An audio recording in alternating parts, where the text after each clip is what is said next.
야고보서 5장 7절 말씀 읽습니다. 그러므로 형제들아 주께서 강림하시기까지 길이 참으라. 보라 농부가 땅에서 나는 귀한 열매를 바라보고 길이 참아 이른 비와 늦은 비를 기다리나니. 아멘. 이 야고보가 한 말씀인데 여기 보니까 농부가 이른 비와 늦은 비를 기다리나니 그랬어요. 오늘은 늦은 비 성령에 대해서 말씀을 핵심적으로 전하려고 합니다. 물론 이른 비도 알아야겠지요. 그래서 성경에서 말씀하는 이른 비와 늦은 비는 물론 농사하는 분들에게 농사를 위한 것이지만 우리가 신앙 안에서는 성령을 의미하는 것입니다. 그 성령의 임재를 비가 내리는 걸로 그렇게 성경은 말씀하고 있습니다. 그 성경에 이른 비와 늦은 비에 대한 성경 말씀이 여러 군데 많이 있는데 전부 다 농사와 연결된 말씀이 아니고 교회 안에 일어나는 성령의 역사에 대해서 말씀하고 있습니다.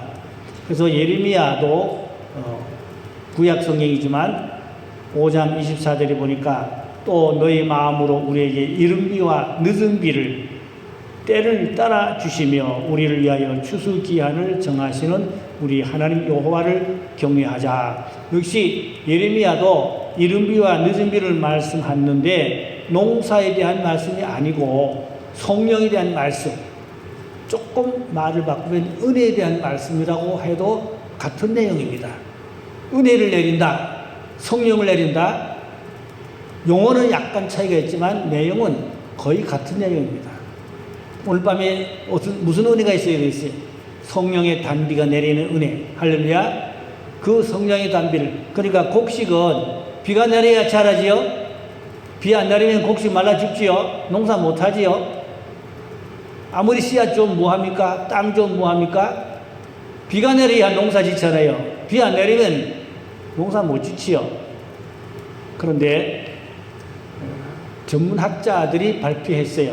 지난해 전문학자들이 발표하기를 뭐라고 하니까 지구의 기후변화, 온난화로 인하여 1도가 상승한대요. 1도 상승하는 거 우리가 생각할 때는 뭐 별로 모르겠는데 아무것도 아닌 것 같은데 지구에 엄청난 변화가 있다고 그래요.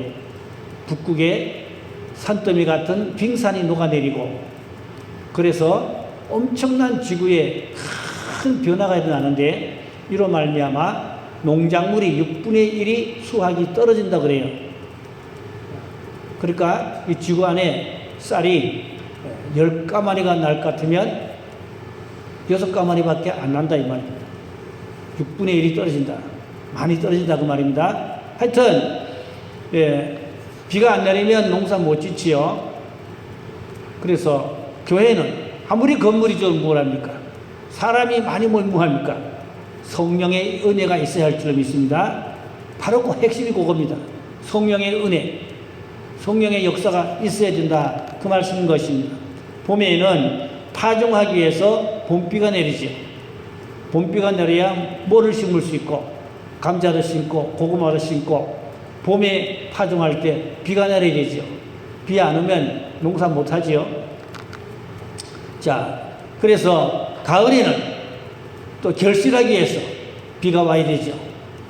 가을 비가 와야 결실이 됩니다. 곡식이 무르익을 수 있다 이 말입니다. 그래서 이것은 영적인 은혜를 부어주신다. 그런 의미로 성경은 비에 대해서 여러 군데 말씀하고 있습니다. 또 구약의 요엘 선지자도 2장 23절에 말씀했지요. 시온의 자녀들아 너희는 너희 하나님 여호와를 말미암아 기뻐하며 즐거워할지어다. 그가 너희를 위하여 이른 비를 내리되 이른 비를 너희에게 적당하게 주시리니 이른 비와 늦은 비가 예전과 같을 것이라. 여기도 역시 이미 요엘 선지자도 이른 비와 늦은 비에 대해서 예언했어요. 이른 비, 비가 오는 것을 성령께서 임하는 것으로 말씀하는데 농부들은 비가 절대적입니다. 농부들은 하늘 쳐다보고 살지요. 그 비가 안 오면 기우제를, 하나님 안 믿는 사람들 기우제를 제사도 지내고 그러잖아요. 비 내리라고. 또 기독교인들은 비가 안 오면 비가 내리라고 하나님 앞에 작정기도 하고 막 그러잖아요. 산기도 하고 그러잖아요. 그래서 비가 오기도 하고 그런 실제적인 체험들도 사례가 많이 있습니다. 뭐 그런 얘기 제가 시간에 비해서 다 말씀드릴 수가 없는데, 그러면 이른비와 단비는 바로 초대교회 사도행전 시절에 있었던 비를 말씀하고 있습니다. 이른비 초대교회 사도행전 때 임했던 성령의 비인데, 예수님이 가시기 전에 말씀을 다 남겨놓고 가셨죠. 그 말씀을 남겨놨는데 두 군데 있어요. 첫째는 요한복음 20장 23절에 이 말씀을 하시고, 예수님이 부활한 후에입니다. 부활한 후에 제자들에게 말씀했어요. 숨을 내쉬며 이르시되 성령을 받으라. 이 말씀 부활한 후에, 내가 가면 너희들에게 성령을 보혜사 성령을 보내리라 그랬거든요. 보혜사 구약에는 부분적으로 성령이 임했고 특정인에게만 성령이 임했어요. 그러나 신약에 와서 누구나 만민에게 골고루 다 성령을 부어주신데, 예수님이 숨을 내쉬며 숨을 내셨다는 것은 예수님 입에서 생기가 나갔잖아요. 생기가 나갈 때 성령의 실질적인 역사가 강력하게 임할 수 있었던 것입니다. 그래서 미국의 목사님들은 한국에 오시면 안수할 때 막 불어요. 바람을 휘휘 바람을 불면서 안수라는 것을 볼 수가 있어요. 그런 사람들이 성령이 더 강력한 어떤 은혜를 체험하는 것을 볼 수가 있었습니다. 또 그런가 하면 사도행전 1장 8절에도 예수님이 하늘로 올려가시면서 마지막으로 또 남겨준 말씀이 오직 성령이 너희에게 임하시면 너희가 권능을 받고 예루살렘과 온 유대와 사마리아와 땅끝까지 이르러 나의 증인이 되리라. 그러면 왜 성령을 부어주십니까? 증인되라고, 복음 전하라고 성령을 부어주실 줄로 믿습니다. 성령 부어주시는 사건은 크게 구분하면 두 종류가 있어요. 하나는 거듭나게 하고 중세하게 하는 성령 역사 있어요. 성령이 아니고는 거듭날 수가 없어요. 성령이 아니고는 중세할 수가 없어요. 거듭나게 중세하게 하는 성령의 역사가 있어요. 그건 내적 성령의 역사라고 합니다. 내적인 성령 역사. 그 다음에 외적인 성령 역사가 있어요.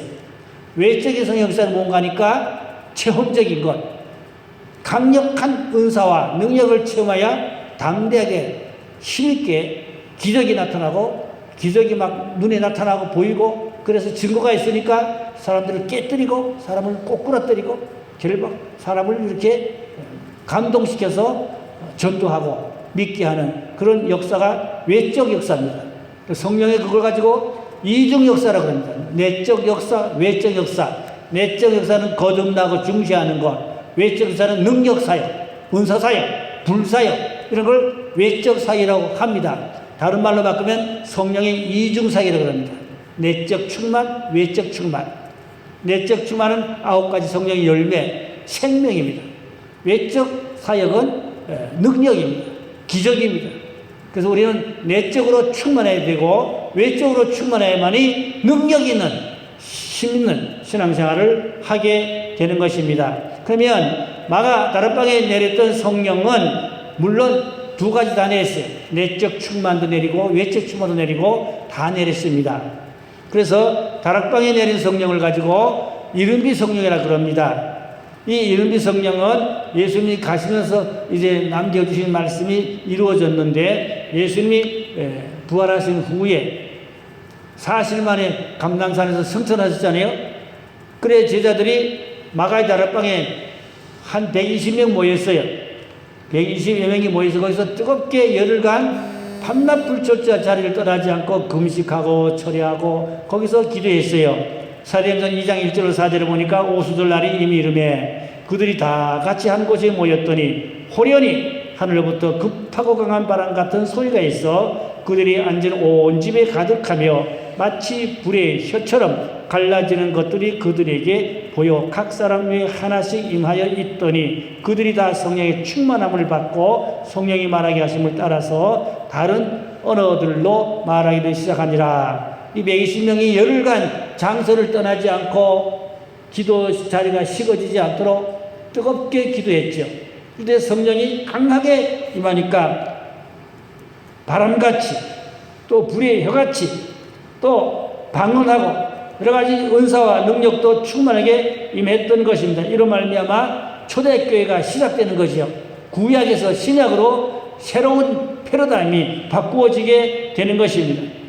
그래서 이것은 온 세상에 복음을 전하기 위해서 전 세계 선교와 전도, 복음을 전하기 위한 씨 뿌리기 위한 봄비입니다. 봄에 내리는 비다. 시대적으로 보면 그렇게 말씀할 수가 있는데 역시 요엘이 예언했지요. 요엘 2장 28절 보니까 그 후에 내가 내 영을 만민에게 부어주리니 너희 자녀들이 장래일을 말할 것이며 너희 늙은이는 꿈을 꾸며 젊은이들은 이상을 볼 것이요. 그랬어요. 여기 보면 이미 요엘 선지자가 이런 성령의 역사가 있을 것을 예언했습니다. 그래서 초대교회 때에 이른비 성령이 내려서 교회가 태어나고 땅끝까지 복음을 전하는 역사가 있었습니다. 저는 마가다락방에 가봤어요. 거 가니까 장소가 우리 교회만 해요. 이만한 장소요. 베드로가 여기 연단에서 설교했던 자리가 있어요. 거 가서 저는 무릎을 꿇고 주여 베드로가 받았던 그 성령을 나에게도 주세요. 그렇게 기도를 하고 왔습니다. 우리는 이 마가다락방에 임한 그 성령의 역사를 경험하고 체험하는 신앙대회 합니다. 평생 예수 믿어도 체험이 없으면 확신이 부족하고 능력이 없으면 주의 큰일을 할 수가 없어요. 큰일 한 사람들은 다 성령의 불과 은사 능력을 충만히 받은 분들이 큰일 했지, 불과 능력과 은사를 충만히 받지 못한 분들은 큰일은 하지 못합니다. 작은 일은 하지만 큰일은 못합니다.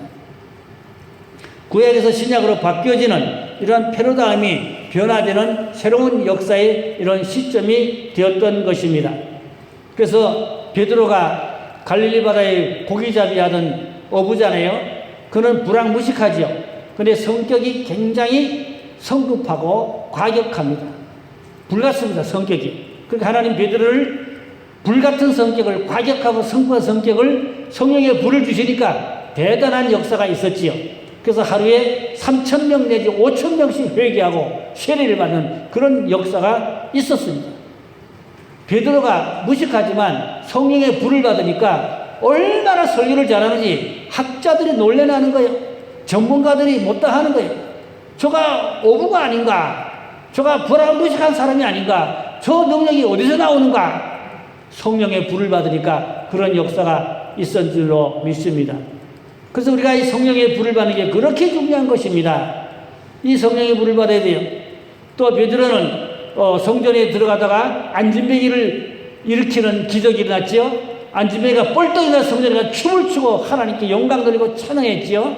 기적입니다. 또 사도행전 9장 40절에 보니까 죽었던 다비다를 살렸어요. 다비다가 죽었거든요. 죽었는데 베드로가 기도했어요. 그랬더니 다비다가 뻘떡 눈을 뜨고 일어나서 재치기라고 기침을 하고 일어나 음식을 먹고 하나님께 영광을 누렸어요. 죽은 자가 살아나는 역사가 있었습니다. 저는 아프리카에 카얀자라는 35세 난 젊은 목사인데 케냐 목사예요. 새파란 젊은 35세 된 목사가 죽은 자를 7명 살렸다고 그러더라고요. 죽은 자를 7명 살렸대요. 능력이 많아. 근데 어디서 집회하는 거 하니까 전국을 다녔지만은 전라도 강주에서 한 시간 더 가면 곡성이라고 했어요. 박영문 장로, 그 전국 지역 체험한 박영문 장로가 세우는 그 곡성의 수양관이 어마어마하게 커요. 대형 수양관이 있어요. 거기서 집회를 한다고 그래서 저는 강릉에서 비행기 타고 광주까지 갔어요. 비행기 타고. 또 강주에서 택시를 타고 거기를 또 1시간 또 백리집을 갔어요. 거기 가서 밤에 집회를 참석하고 은혜를 받았는데 제 방은 아니지만 옆에 방에 여자 신도 같아요. 여자 신도가 들것에 실려왔대요. 죽은 자는 아니고 산 자지만 못 걸으니까 들것에 실려가지고 왔어. 여자 신도가. 근데 걸었어요.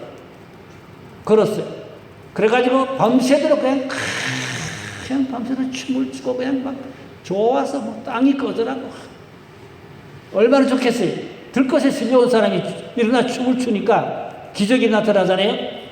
뭐 그날에 죽은 자가 살아나는 것은 못 봤지만 하여간 들것에 실려온 사람이 걸어가는 그런 기적의 역사가 있었던 것을 볼 수가 있습니다. 아무쪼록 성령의 역사는 이렇게 기적이 동반해서 따라오게 됩니다. 하나님의 역사가 있어요. 하나님의 능력이 있습니다. 어떻게 해야? 성령의 역사입니다. 불을 받고 성령의 능력을 받아야 하는 것입니다.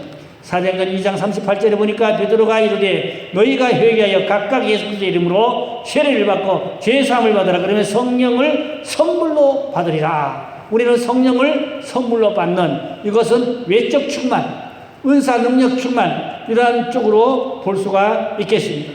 이런 은사와 능력을 충만히 받으려면 모이고 합심하고 뜨겁게 기도할 때, 마가다락방에 열흘간 합심해서 뜨겁게 기도할 때 그 성령의 역사가 일어났던 것입니다. 교회는 사도행전 사건이 일어나야 되고, 어떤 목사님들은 그럽니다. 우리 교회가 사도행전 29장을 쓰던 교회가 되자. 사도행전 28장이 끝났잖아요.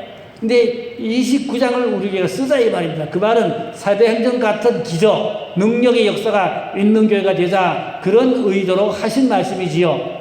우리 메리교회도 사도행전 29장을 썼으면 좋겠습니다. 그래서 영적 체험한 거, 능력 체험한 거, 이런 거 간증도 하고, 간증하면 간증할 분이 더러 계시지요. 은혜 체험하고 고침받고 체험한 분들 간증하려면 더러 있을 겁니다. 인천에 그 산성침례교 이천수 목사님 목회인데, 그 교회는 목사님이 설교 전에 꼭 한 사람씩 나가서 간증을 해요. 1분 내지 2, 3분, 길어야 5분 이내로 은혜 받은 거 체험한 걸 간증합니다. 그 은혜 받은 거 간증하면 그걸 목사님이 그분을 기도해 주시고, 그리고 설교를 시작해요. 매 예배 때마다. 그러니까 매 예배 때마다 간증할 사람이 나와야 돼. 간증할 게 있어서 나와야 돼. 근데 평생 믿었는데 간증할 게 없다. 어떤 사람은 그런 걸 자랑하는 사람도 있어요. 평생 예수 믿고 간증할 게 없다. 체험이 없다. 그걸 자랑하는 사람 내가 봤어요. 자랑하는 사람 봤는데 그건 부끄러운 일이지 자랑할 일은 아니지요. 은혜 받은 걸 간증할 게 많아야 할 줄을 믿습니다. 간증할 수는 체험신앙이 되자, 그 말씀인 것입니다. 체험신앙. 지식으로 머리로 100번 배우는 것도 좋지만 체험이 더 빨라요. 베드로가 3년간 예수님 따라다니며 많이 배웠지요. 3년간 따라다니며 많이 듣고 배웠지만 그보다 다락방에서 성령의 불 받고 능력 받으니까, 체험하니까 강력한 역사가 있었던 것입니다. 사도들뿐 아니라 그때 스데반 집사도 성령 충만하니까 밖에 나가서 광장에서 전도 설교하고 외치고, 그러다가 결국은 돌에 맞아 순교했지요. 또 그러나 빌립 집사도 집사지만 성령 충만하니까 담대하게 복음을 외치고 전했잖아요. 에티오피아의 부스넷이 그 사람에게 가서 복음을 전하고 그 오아시스에 가서 침례를 줬어요. 집사지만 침례 줬거든요. 그때 뭐 목사가 있습니까? 없지. 목사가 없는 시절이니까.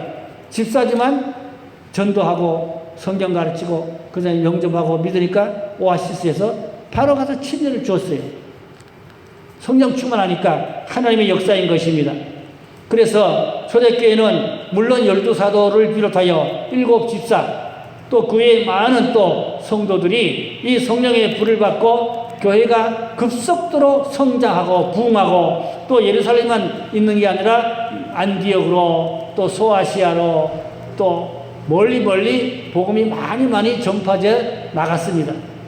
고린도 교회는 요즘 말을 하면 그리스거든요. 헬라권.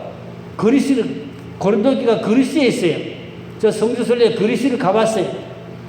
그리스에서 수도권에서 버스로 몇 시간 가야 돼요. 몇 시간 가니까 거기 고린도가 있더라고요.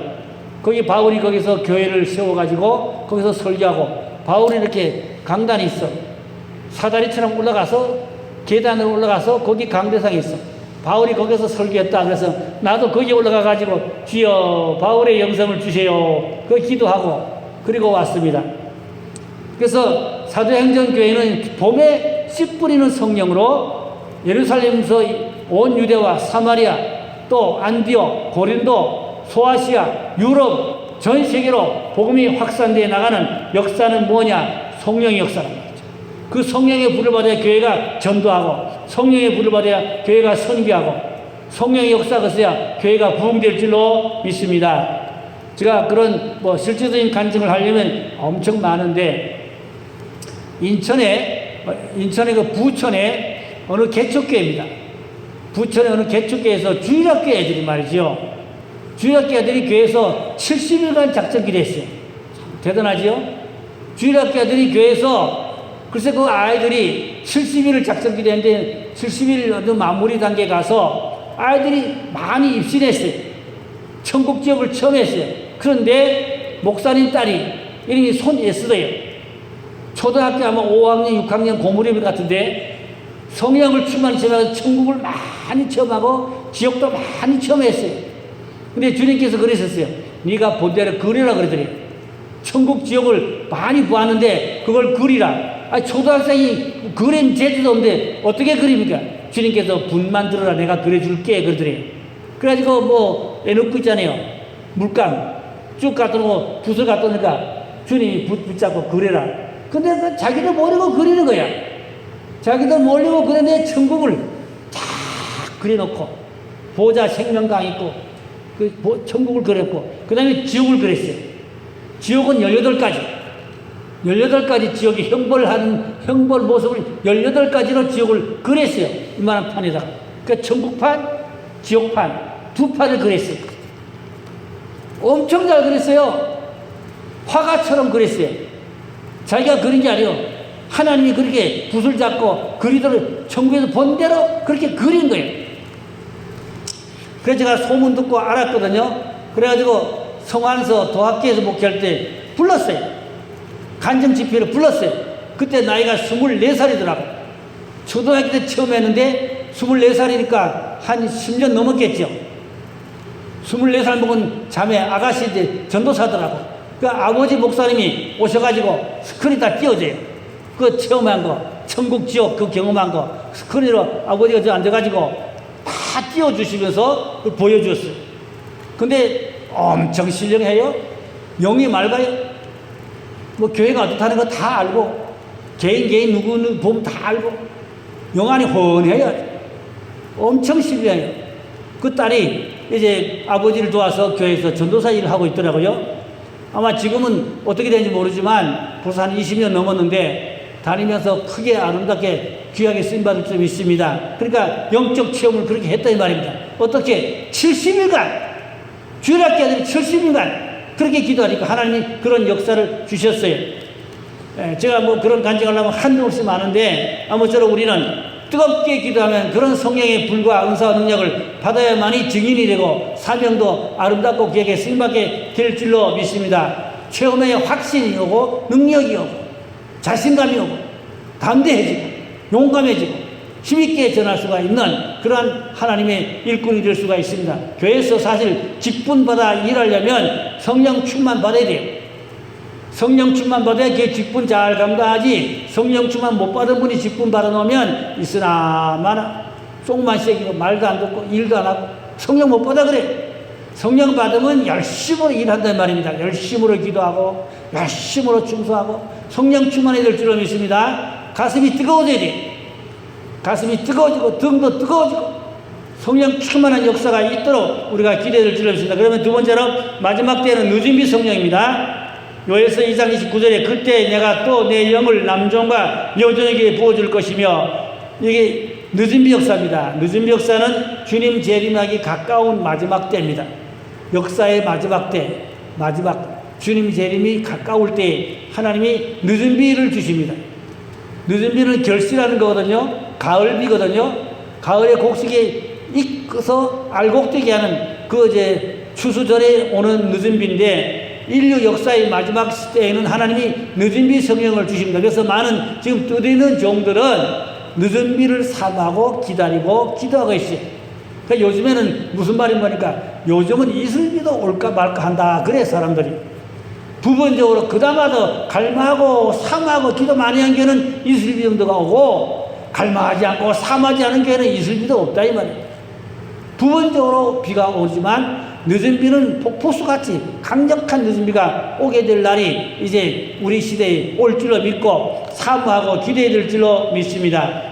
그래서 늦은 비 성령은 이제 알곡을 추수하는 마지막 때인데 마지막 때는 준비된 자, 훈련된 자, 영적으로 무장된 자, 능력받고 불받은 자, 늦은 비를 받아서 강력의 능력과 기적으로 성령의 역사를 일으키는 그런 불의 일꾼들이 될 수가 있습니다. 그런가 하면 마지막 때는 천사들도 직접 역사하기도 해요. 계시록 14장 14절 15절에 보니까 또 내가 보니 흰 구름이 있고 구름 위에 인자 같은 이가 앉으셨는데 그 머리에는 금 연류관이 있고 그 손에는 예리한 낫을 가졌더라. 이 낫은 추수하기 위한 예리한 낫이지요. 또 다른 천사가 그랬죠. 천사가 성전으로부터 나와서 위에 앉은 이를 향하여 큰 음성으로 외쳐 이르되 당신의 낫을 휘둘러 거두소서 땅의 곡식이 다 익어 거둘 때가 이르렀음이니라 하니 구름 위에 앉으신 이가 낫을 땅에 휘두르매 땅의 곡식이 거두어지더라. 이제는 우리가 마지막 때는 이 예리한 낫을 휘둘러 많은 곡식을 알곡을 거둬야 되는데 천사가 동원되고 주님이 직접 역사하고 이스라엘에는요 요즘 예수를 믿는 사람이 한 25만 명 정도 된다고 그래요. 많은 사람이 예수를 믿는데 누가 전도해서 믿는 사람도 간혹 있지만 천사가 직접 가서 전도해서 믿고 주님을 만나고 체험하고 기독교인 된 사람이 아주 많다고 합니다. 그 이스라엘의 영화를 만든 김종철 감독이 감리상에서 간지안을 내가 들어봤어요. 그러니까 천사가 방문해 와가지고 예수 믿으라고 증거를 주고 체험을 주고 확신을 주니까 안 믿을 재주가 없지요. 그게 믿어 기독교인이 됐다는 사람들이 아주 많다는 겁니다. 무슨 얘기지요? 마지막 때가 되니까 하나님이 때가 바쁘니까 천사를 보내서 직접 전도하고 믿게 했다. 그 말입니다. 중요한 겁니다. 오늘 밤에 주여 그 천사를 우리에게도 보내주시옵소서. 천사를 만나서 천사를 통하여 하나님의 비밀을 알고 하나님의 뜻을 깨달아 하나님의 일을 할 수 있는 그런 우리가 영적 무장해야 할 줄로 믿습니다. 이미 구약에도 그런 예언의 말씀이 많이 있는데요. 이사야 64장 1절로 2절에도 보니까 원하건대 주는 하늘을 가르시고 강림하시고 주 앞에서 산들이 진동하기를 불이 섭을 사르며 불이 물을 끓임같게 하사 주의 원수들이 주의 이름을 알게 하시며 이방 나라들로 주 앞에 떨게 하옵소서. 이 말씀은 이미 이사야가 마지막 때 성령이 얼마나 강하게 임한지 산이 막 진동하고 불이 섭을 사르며 또 불이 물을 끓인 것 같아 그랬어요. 이걸 가지고 뭐라고 하니까 영적 태풍, 영적 지진 그렇게 말합니다. 성령의 태풍, 성령의 지진 이사야가 예언했어요. 성령의 태풍과 성령의 지진 교회도 성령의 강력한 태풍 같은 바람의 역사 성령 역사를 말하죠. 성령의 지진 강력한 성령의 어떤 강타하는 그런 역사를 말하는 것입니다. 성령이 강하게 임하면 옥토가 막 흔들리기도 하고 그런 역사가 막 불의 혀같이 바람같이 그런 역사가 있다고 말입니다. 우리 이런 성령의 역사를 인정하고 그 중요한 건 인정해야 돼요. 아예 인정 안 하려는 사람들이 무시하고 그걸 안 믿는 사람도 있어요. 기독교 중에도. 그런 사람은 안 됩니다. 인정하고 믿고 사모하고 부르짖고 기대해야 될 줄로 믿습니다. 그래서 마지막으로 세 번째 늦은 비 성령님을 받을 우리가 준비가 돼야 하는데 첫째 모이기를 해줘야 돼요. 숫덩어리가 모여야 이글 합니다. 숫덩어리가 혼자 놔두면 시꺼멓게 죽어요. 그러나 숫덩어리가 이렇게 많이 모이면은 불이 이글 합니다. 여기까지 성도들도 모여야 돼요. 모이고 그 다음에 철저히 회개의 역사가 있어야 되고 합심해서 기도해야 되고 그래서 성령의 충만을 구해야 되고 사모해야 돼요. 시편 110편 9절에 보니까 사모하는 자에게 만족한 은혜를 주신다 그랬어요. 우리는 은혜를 사모해야 돼요. 성령을 사모해야 돼요. 그리고 뜨겁게 기도해야 됩니다. 그러면 하나님이 그런 불과 은혜와 능력을 부어주십니다. 저는 이런 설교 오늘 밤새 해도 못도 합니다. 그 짧은 시간에 간략하게 요약만 말씀하고 이제 마무리로 정리하고 끝내려고 그랬는데 마태복음 7장 9절 11절에 보니까 너희 중에 누가 아들이 떡을 달라 하는데 돌을 주며 생선을 달라 하는데 뱀을 줄 사람이 있겠느냐. 너희가 악한 자라도 좋은 곳으로 자식에게 줄 줄 알고도 하물며 하늘에 계신 너희 아버지께서 구하는 자에게 좋은 것으로 주시지 않겠느냐. 이것은 부모는 자식이 악할지라도 달라면 좋은 거 주지 나쁜 거 주겠냐 그 말입니다. 떡을 달라는데 돌을 줄 부모가 어디 있겠냐 이 말입니다. 생선을 달라는데 뱀을 줄 부모가 어디 있겠냐 이 말입니다. 악한 자식이라도 부모는 자식에게 좋은 걸 주지 나쁜 걸 안 준다 이 말입니다. 하물며 하나님 아버지가 우리 성도들이 성령을 구하는데 주시지 않겠냐. 결론이 뭡니까? 구하는 자에게 주신다 그 말입니다.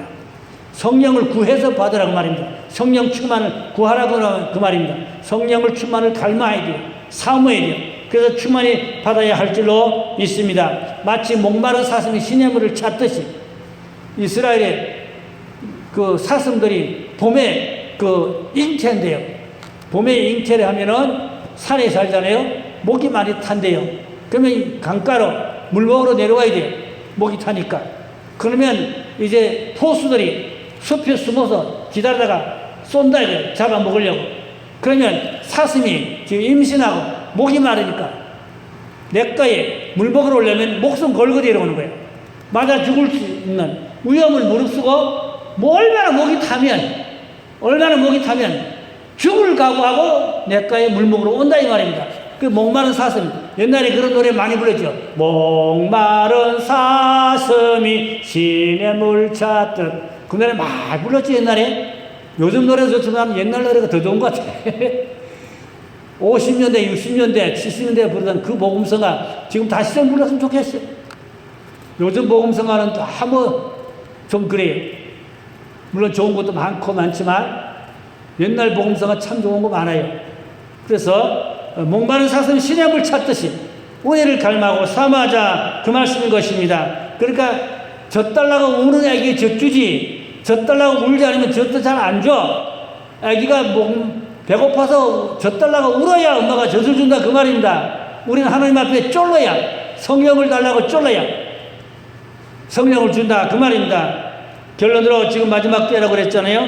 늦음이 성령을 충만히 받아서 주님의 증인이 되고 알곡을 추사하는 마지막 주자가 되어야 할 줄로 믿습니다. 기도합니다. 하나님 아버지, 우리 메리교회가 오순절 다락방같이 성령의 불을 받기를 원합니다. 모이고 또 철저히 회개하고 합심 기도하고 성령 충만을 감사합니다. 사모합니다. 그래서 성령 충만 받아서 불을 받고 체험하고 능력과 기적이 일어나게 해주시고 병든자가 고침받게 해주시고 또한 증인되게 해주시고 복음 전할 수 있는 일꾼 되게 해주시고 사명 감당할 수 있는 충성된 하나님의 종들 되게 하여 주시옵소서. 교회가 기적이 일어나게 하시고 부흥의 불길이 일어나게 해주시고 그래서 은혜가 소문난 교회 정말로 한국교회 우뚝 서 있는 한국교회 중심에 서 있는 능력 있는 교회 하나님 기뻐하는 좋은 교회가 되게 하여 주시옵소서. 그러므로 우리 교회 모든 성도님들이 다 합심하고 또 모이고 뜨겁게 기도하고 성령 충만 받게 하여 주시옵소서.